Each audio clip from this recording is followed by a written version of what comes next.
The distant thunder of hooves was the only warning Willow Lawson had before her world descended into chaos. It was April 1876, and the Texas sun beat down mercilessly on the small homestead she'd built with her own hands just outside Fort Worth. She'd been hanging laundry when the dust cloud appeared on the horizon, growing larger by the second, until it materialized into a dozen riders wearing tattered Union Army uniforms, deserters who'd found no place in peacetime. "Run!" Willow screamed to her younger sister, who stood frozen on the porch. But it was too late. The men surrounded the homestead, their leader, a man with a jagged scar running from eye to chin, dismounted and approached Willow with a predatory smile. "Well now, what do we have here?" he drawled, circling her like a wolf. "Pretty little thing running a farm all alone." "I'm not alone," Willow said, standing tall despite her pounding heart. At 23, she'd faced hardships before, the loss of her parents to fever, the struggle to maintain their land, but nothing like this. "That right, don't see no man around." The leader gestured to his men. "Search the house." When they dragged her 13-year-old sister Alina outside, Willow lunged forward, only to be restrained by rough hands.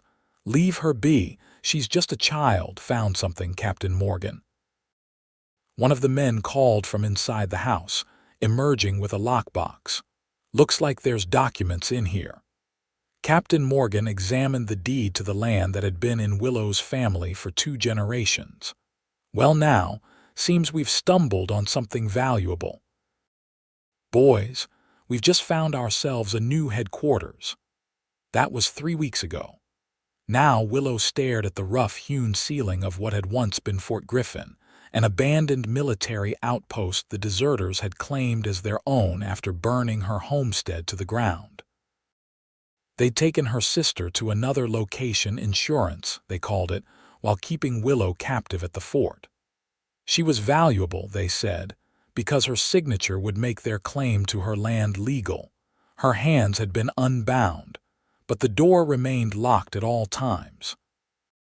The only window in her small room was too high and narrow for escape.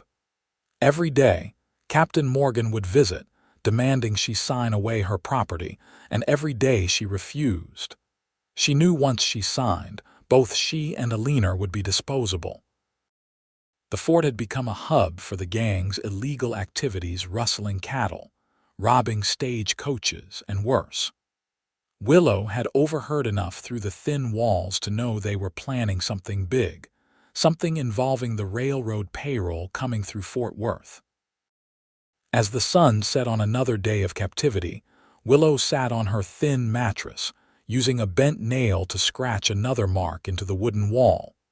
23 marks. 23 days since her freedom had been stolen. A commotion outside drew her attention. Through the small window, she could see riders approaching, not the usual gang members, but a cattle drive passing near the fort. She climbed onto her chair, straining to see more. The drovers wouldn't come close enough to notice anything amiss at the old fort, but for a moment, the sight of free men stirred something in her chest. One rider in particular caught her eye, a tall figure on a Palomino horse, who seemed to be looking directly at the fort with unusual interest. As the cattle moved on, the rider lingered, just for a moment, before rejoining the herd. That night, sleep eluded Willow as it often did. The sounds of drunken laughter from the main hall of the fort eventually quieted, and the fort fell into the uneasy silence of the small hours. Then, a sound different from the usual, a soft scraping at her window. Willow tensed, pressing herself against the wall as something dark dropped through the window and landed with barely a sound on the floor. A man's figure straightened in the darkness. "Don't scream," came a low whisper. "I'm here to help." Her heart thundered in her chest. "Who are you?" The man moved closer, moonlight from the window revealing a strong-jawed face beneath a well-worn Stetson. "Name's Knox Irving. I've been tracking Morgan's gang for 2 months, Saw you at the window earlier." "My sister," Willow said immediately. "They have my sister somewhere else." "I know," he replied, surprising her. "I've been watching the fort for 3 days. Overheard enough to know they're keeping her at a cabin about 5 miles south." He knelt beside her and she noticed he carried no gun, only a knife at his belt. "But we need to get you out first." "Why should I trust you?" Willow challenged, though hope flared painfully in her chest. Knox's expression remained steady. "Because I'm not asking you to. I'm offering you a chance, and you can decide if it's worth taking." Willow studied him in the dim light. He wasn't like the outlaws. His clothes were worn but clean, his face weathered by sun rather than vice. Most telling was the way he kept a respectful distance, making no move to grab or threaten her. "The window's too small," she whispered. "For me, yes," Knox nodded, "but you could fit. There's a rope waiting. My horse is hidden in the brush beyond the sentry line." "And then what?" "My sister. We'll get her too," he promised. "But we need to move now while most of the gang is sleeping off their whiskey." Willow made her decision quickly. "Help me up." With surprising strength, Knox lifted her toward the window. The opening was tight, scraping against her shoulders as she squeezed through. Outside, the cool night air hit her like freedom itself. A rope was indeed secured to the window frame, and she climbed down with trembling hands. "What about you?" She whispered up to the window where Knox's face appeared. "Meet me at the south gate. I'll create a distraction." Before she could protest, he disappeared from the window. Keeping low, Willow made her way around the perimeter of the fort, her heart stopping every time a shadow moved or a night bird called. At the south gate, she pressed herself against the wall, waiting. Minutes stretched like hours until a sudden commotion erupted from the opposite side of the fort. Shouts of "Fire!" rang out, and Willow saw flames leaping from what she knew was the stable. As guards ran toward the blaze, a hand suddenly gripped her arm. "Now," Knox said, materializing beside her. They slipped through the gate and ran into the darkness, away from the fort and toward a cluster of cottonwood trees where a palomino horse waited, pawing the ground nervously. "We'll both ride," Knox said, helping her mount before swinging up behind her. "We need to put distance between us and the fort before they realize you're gone." The horse moved swiftly across the dark terrain, Knox guiding it with expert precision even in the minimal light. Willow found herself pressed against his chest, the steady beat of his heart a strange comfort after weeks of fear. "How did you find me?"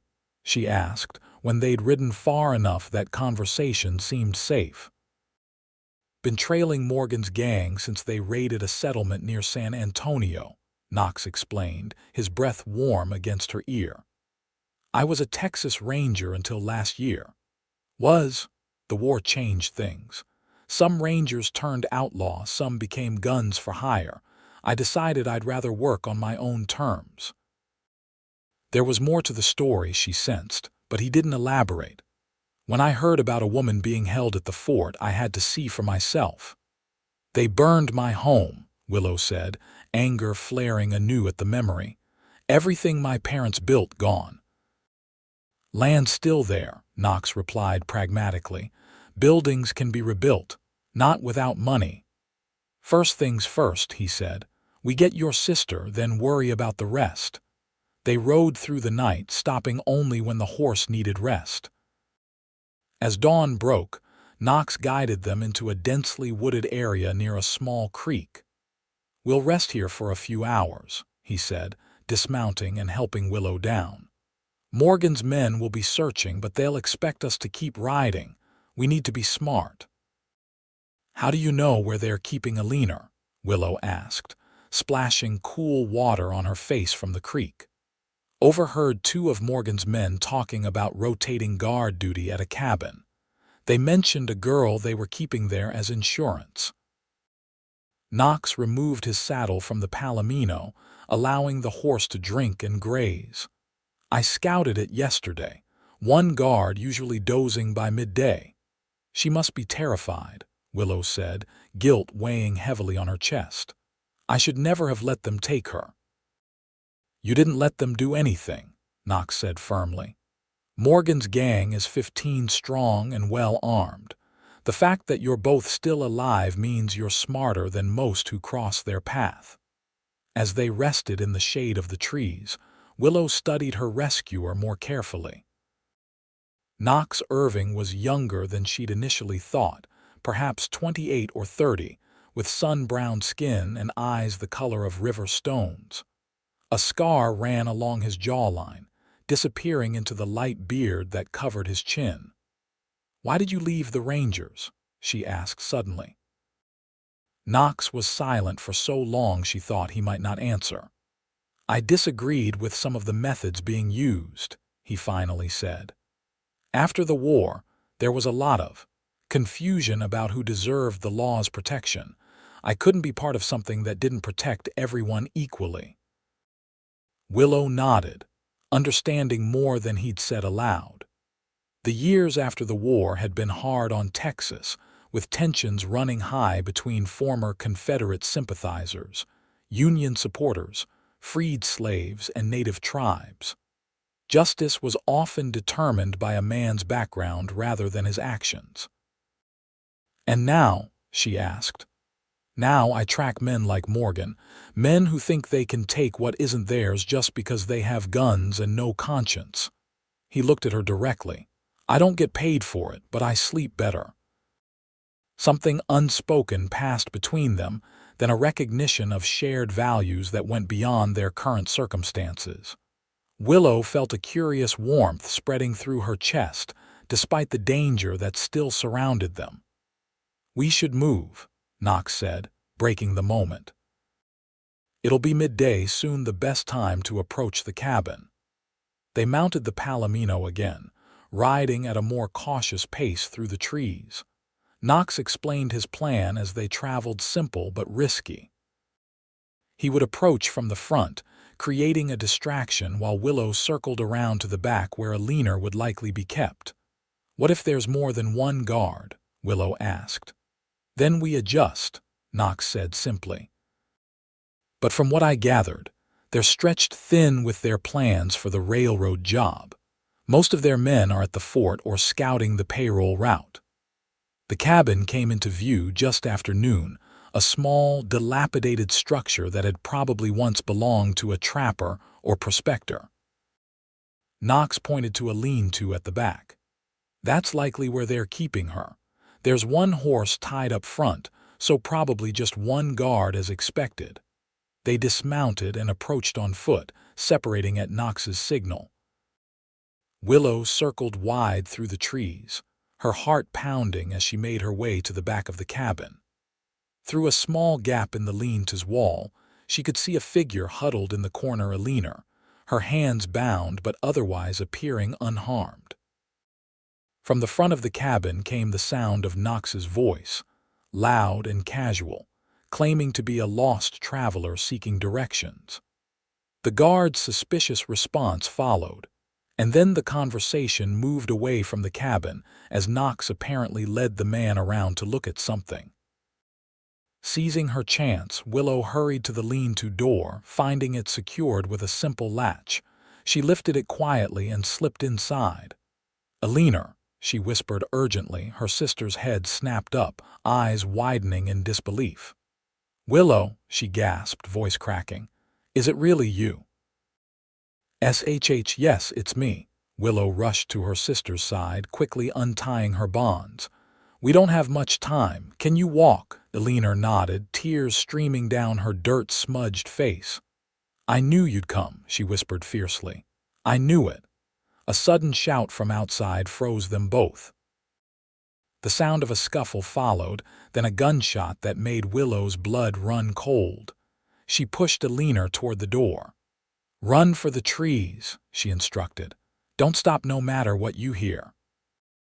But as they emerged from the lean-to, they found Knox standing over the unconscious form of the guard, a bleeding graze on his own arm where the bullet had caught him. "Let's go," he said grimly. "That shot will bring anyone within miles." They ran for the horse, Knox helping Alina up before assisting Willow. He mounted behind them, and the Palomino strained under the weight of 3 riders as they fled into the woods. They rode hard for an hour, changing direction several times until Knox finally directed them to a small cave hidden behind a waterfall. "We'll be safe here for now," he said, helping the sisters dismount. "Morgan's men won't find this place easily." Inside the cave, which was surprisingly dry beyond the waterfall's spray, Knox tended to his wound while Willow held her sister close, both of them trembling with relief and residual fear. "Are you hurt?" Willow asked, examining Alina for injuries. "No," Alina shook her head. They didn't touch me, said I was worth more unharmed." She looked at Knox with wide eyes. "Who is he?" "A friend," Willow said simply, realizing as she said it that it was true despite knowing him for less than a day. Knox returned from the cave entrance, his arm bandaged with a strip torn from his own shirt. "The horse needs rest," he said, "and so do you both. We're far enough away to risk a few hours' sleep." "Where will we go after this?" Alina asked, the question hanging heavily in the air. Knox and Willow exchanged glances.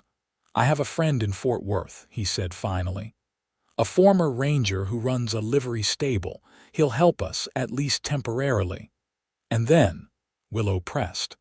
"Then we figure out how to get your land back," Knox said with quiet determination. "Morgan's gang isn't just a problem for you. They've been terrorizing this part of Texas for months. It's time someone stopped them."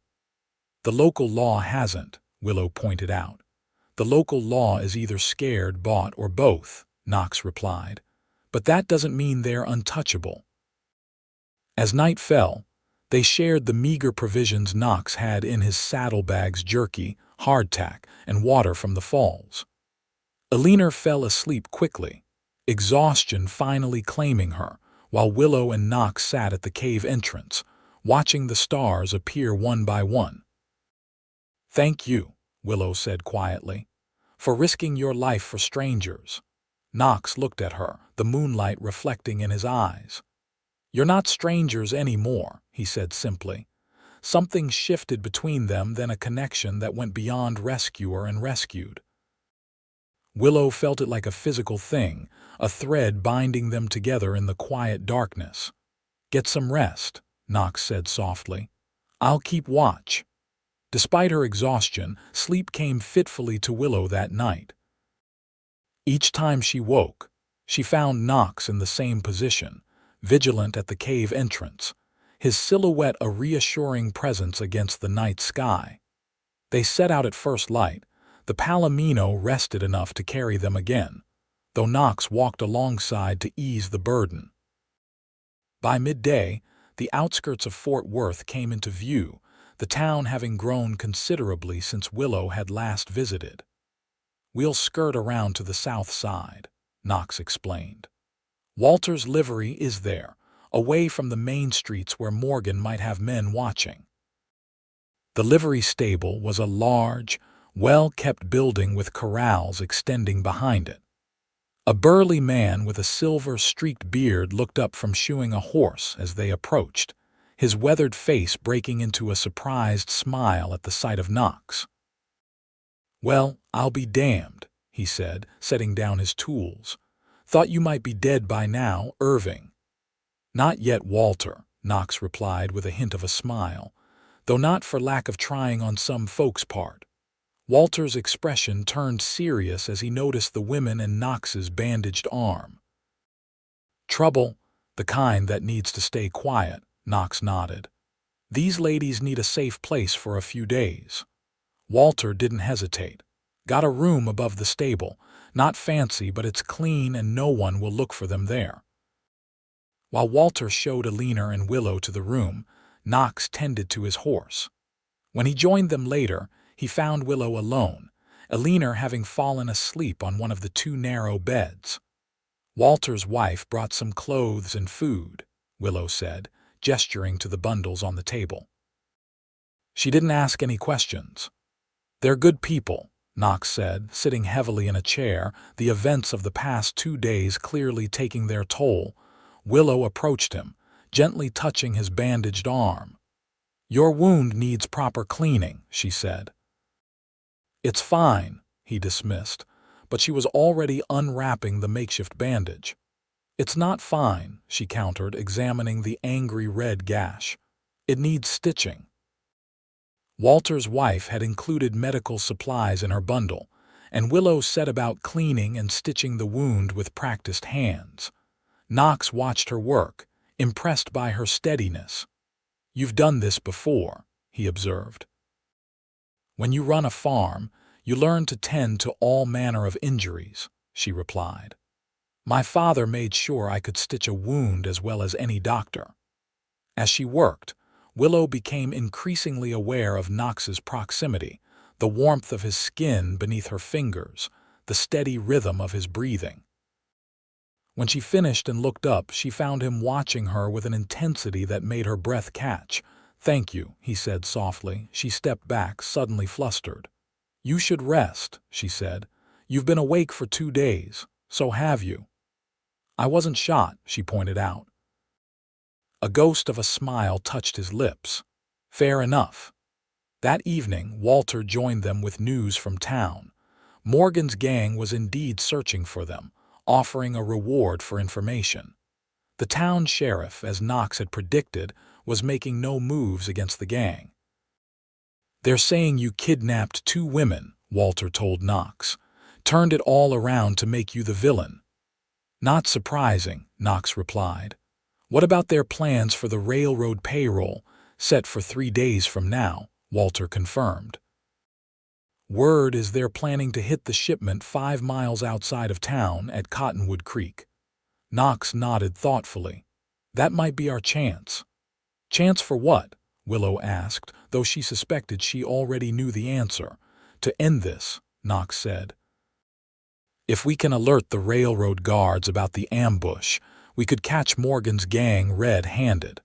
With enough witnesses from the railroad company, even a compromised sheriff couldn't ignore it." "And if something goes wrong," Willow challenged, "we'd be risking everything on one gamble."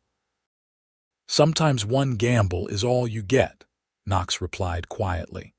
That night, after Alina and Knox had fallen asleep, Willow stood by the small window of their room, looking out at the stars and thinking of her home, the land her father had lovingly cultivated, now standing empty and scarred by fire. She thought of the 23 marks she'd scratched into the wall of her prison, each one representing a day of captivity, but also a day of survival and defiance.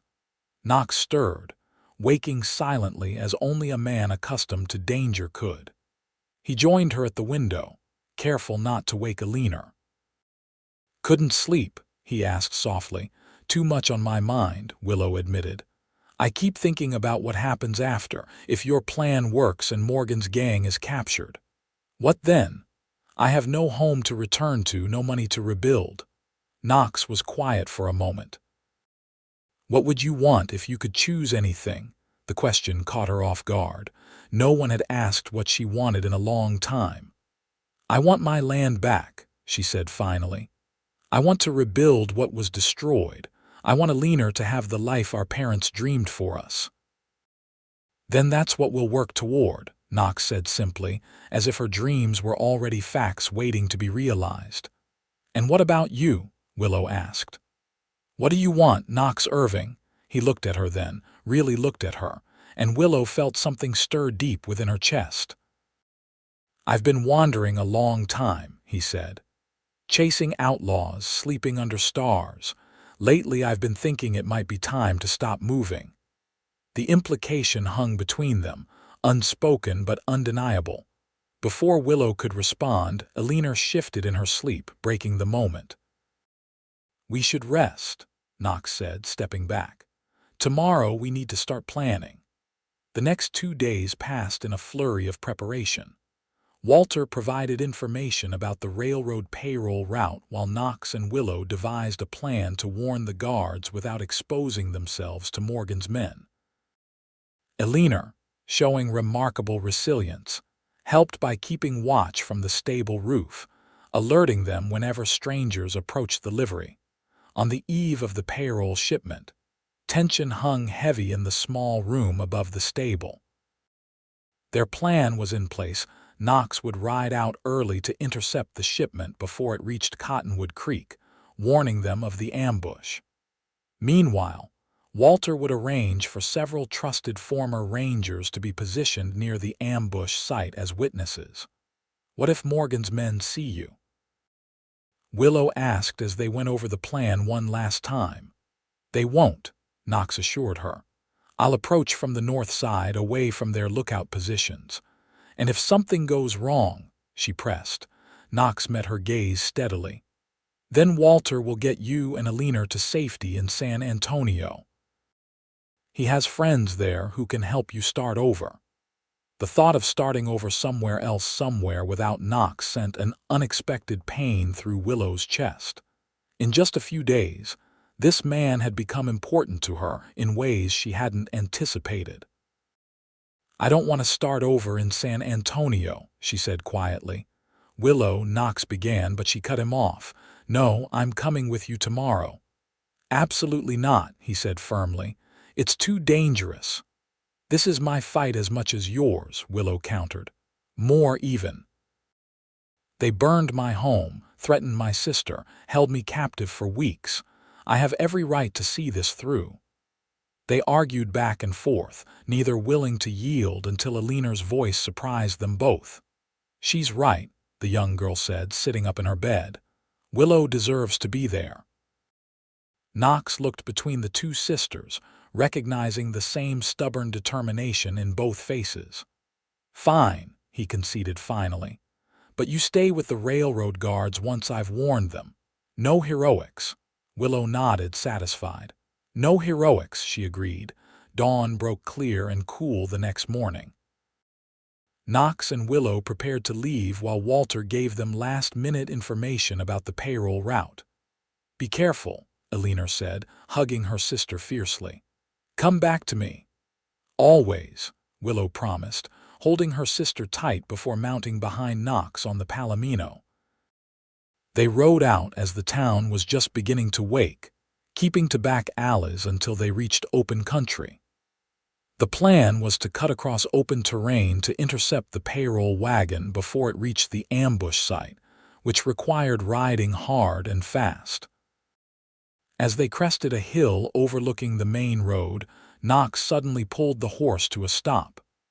"There," he pointed to a dust cloud in the distance. "That's them, and they're ahead of schedule." They spurred the Palomino forward, racing across the landscape to intercept the wagon. As they drew closer, Willow could make out the heavy wagon with its armed guards, 6 men riding alongside a reinforced coach. Knox waved his hat, signaling to the guards, who immediately raised their rifles in response. "Careful now," he murmured to Willow. "Let me do the talking." The wagon slowed as they approached, the guards forming a protective circle around it. "That's far enough," called the lead guard, a stern-faced man with a cavalry mustache. Knox raised his hands to show he meant no harm. "My name is Knox Irving, former Texas Ranger. I have information about an ambush planned at Cottonwood Creek." The guards exchanged glances, suspicion clear on their faces. "Why should we believe you?" the leader demanded. "Because I'm risking my life to warn you," Knox replied evenly. "Morgan's gang has 15 men waiting to hit your shipment. They've been planning it for weeks." At the mention of Morgan's name, the guard's expression shifted. "James Morgan, the deserter."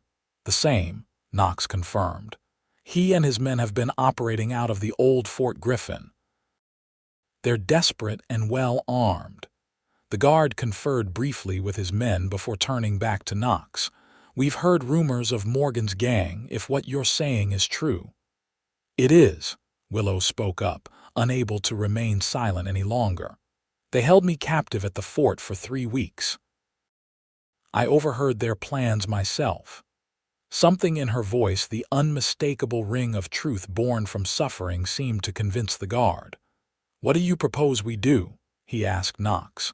"Continue on as planned, but be ready," Knox explained.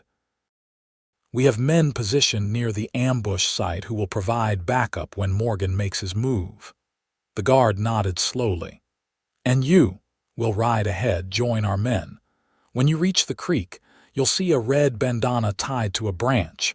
That's your signal to be ready."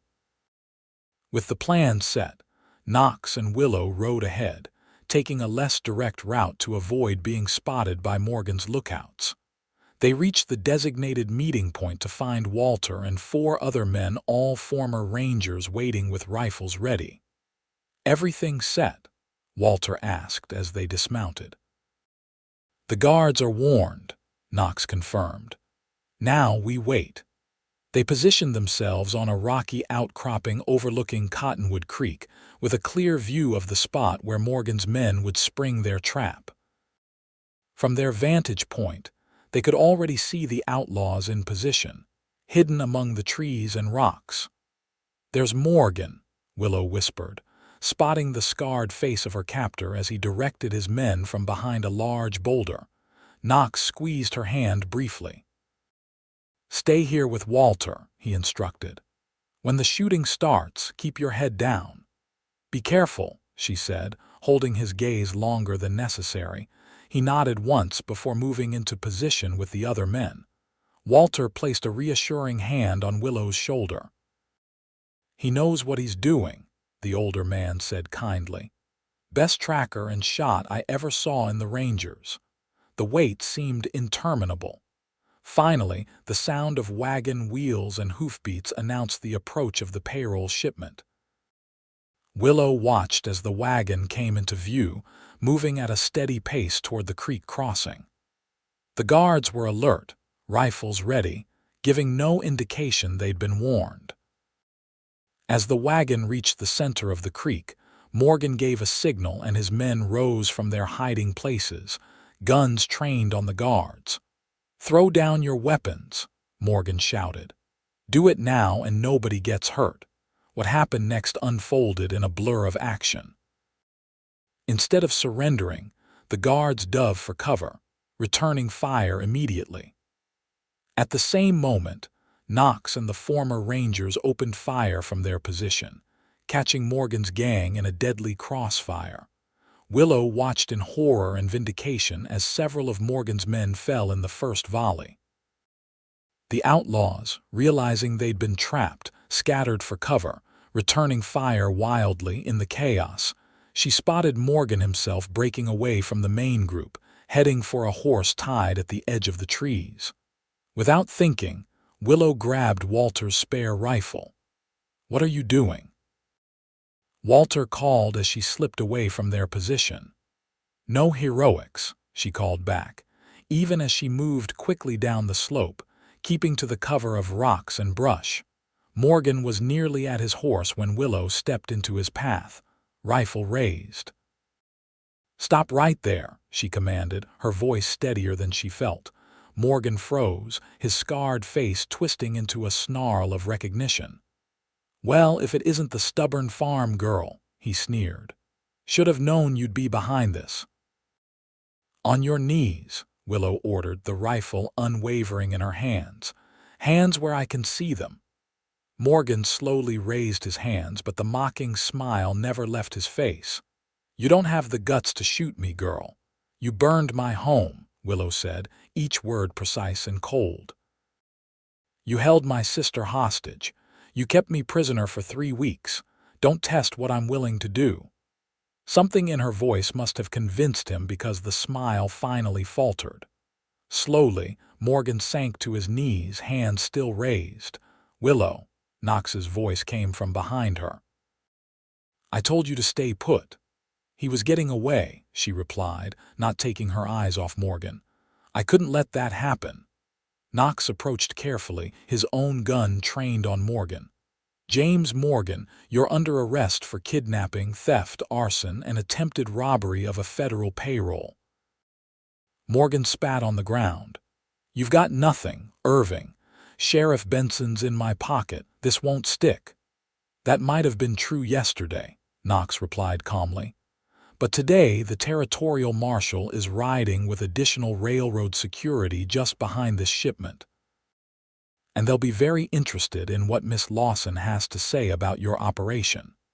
The sound of additional horses approaching confirmed Knox's words.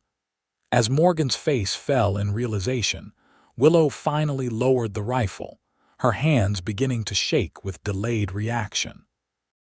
Knox quickly bound Morgan's hands before turning to Willow. That was reckless, he said, but there was a note of admiration beneath the reproach. It was necessary, she countered. The firefight at the creek had ended, with 3 of Morgan's men dead and the rest, including Morgan himself, captured. When the territorial marshal arrived, Knox and Walter provided a full account of Morgan's activities, with Willow's testimony about her captivity serving as damning evidence. We'll need you both to come to Fort Worth to make official statements, the marshal said after hearing their story. With your testimony and the attempted robbery as evidence, Morgan and his men will face justice regardless of who they've paid off. As the prisoners were led away, Willow watched Morgan's defeated figure with complex emotions. The man who had terrorized her for weeks now seemed smaller somehow, diminished without his power and cruelty to prop him up. It's over, Knox said, coming to stand beside her. Not quite, Willow replied. We still need to find out where the rest of his men are and my land. One step at a time, Knox said gently. First, let's get back to Alina. The reunion with her sister was tearful and joyous. Alina listened wide-eyed to the account of the ambush and Morgan's capture, clinging to her sister's hand throughout the telling. Over the next few days, Knox worked with the marshal to round up the remaining members of Morgan's gang, including those still occupying the fort. With the leaders captured and facing hanging, most surrendered without resistance. A week after the ambush, Willow stood on the scorched foundation of her farmhouse, surveying the damage in the light of day for the first time since her capture. Knox stood beside her, silent but supportive. It's not as bad as I feared, she said finally. The main house is gone, but the well is intact, the soil is still good. She knelt, running her fingers through the dark Texas earth.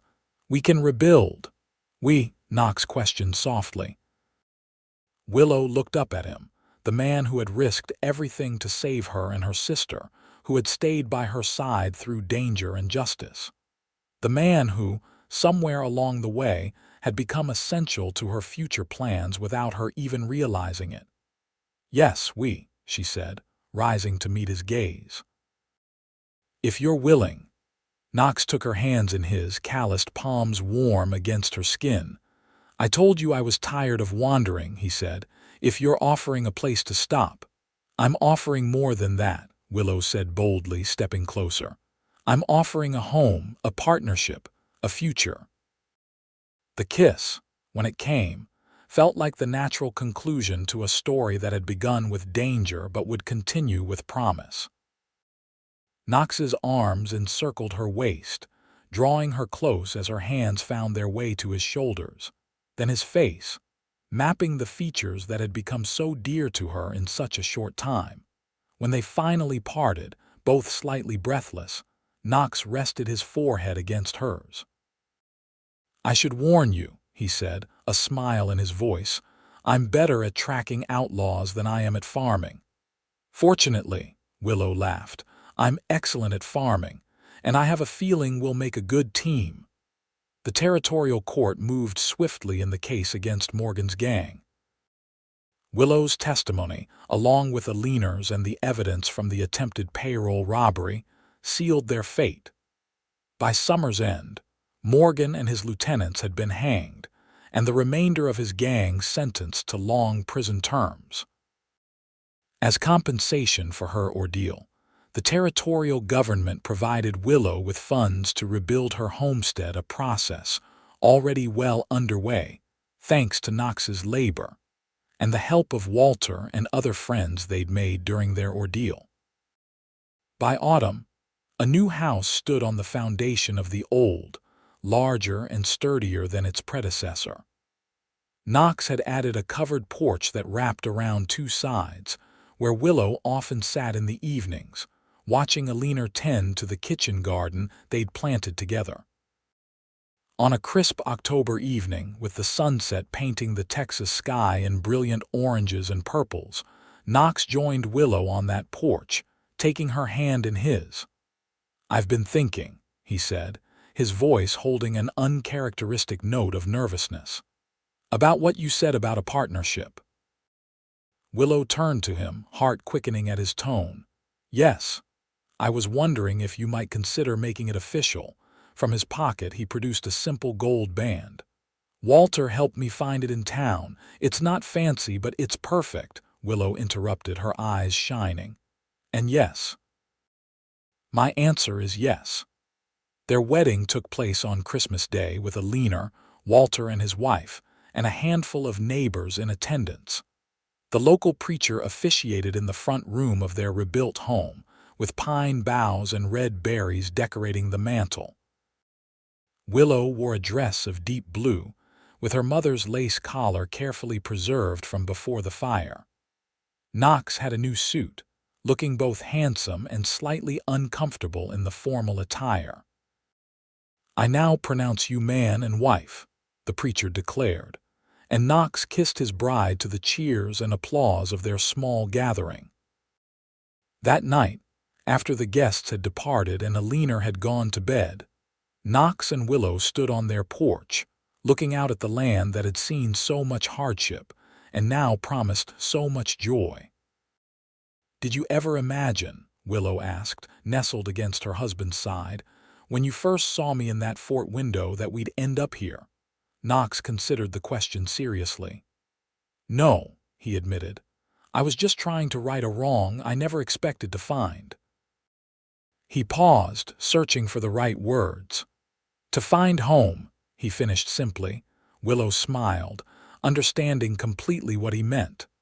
Home wasn't just the rebuilt house or the land beneath their feet. Home was what they had found in each other's safety, partnership, and a love born in danger but destined to thrive in peace. Spring brought new beginnings. The fields bloomed with promising crops, and Willow's belly swelled with their first child. Knox had taken to farming with surprising enthusiasm, though he still occasionally rode out with the local law when dangerous work required experienced guns. Alina, now 14, had blossomed away from the shadow of their ordeal. She attended the local school and talked of becoming a teacher someday, a dream Willow and Knox fully supported. On a warm May evening, as they sat on their porch watching the sunset, Knox placed his hand gently on Willow's rounded stomach. "What shall we name him?" he asked, convinced the baby was a boy, though Willow maintained it was too soon to tell. "If it's a boy," she said, covering his hand with her own, "I was thinking William, after my father." "William Irving," Knox tested the name. "Strong name for a Texas boy." "And if it's a girl," Willow continued, "perhaps Catherine, after your mother." "Catherine Irving," Knox nodded approvingly. "Equally strong."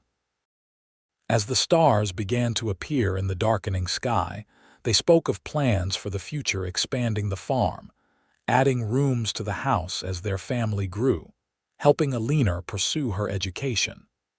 Dreams that once seemed impossible now felt within reach. In July, Catherine Alina Irving entered the world with a powerful cry that, according to the midwife, foretold a strong will. Knox held his daughter with wonder, marveling at the tiny fingers that gripped his calloused thumb with surprising strength. "She's perfect," he whispered to Willow, who watched them with exhausted joy. "Just like her mother."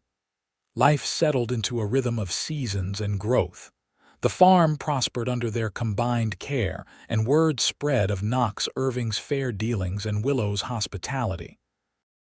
Their home became a gathering place for neighbors and travelers alike, known for good food and better company.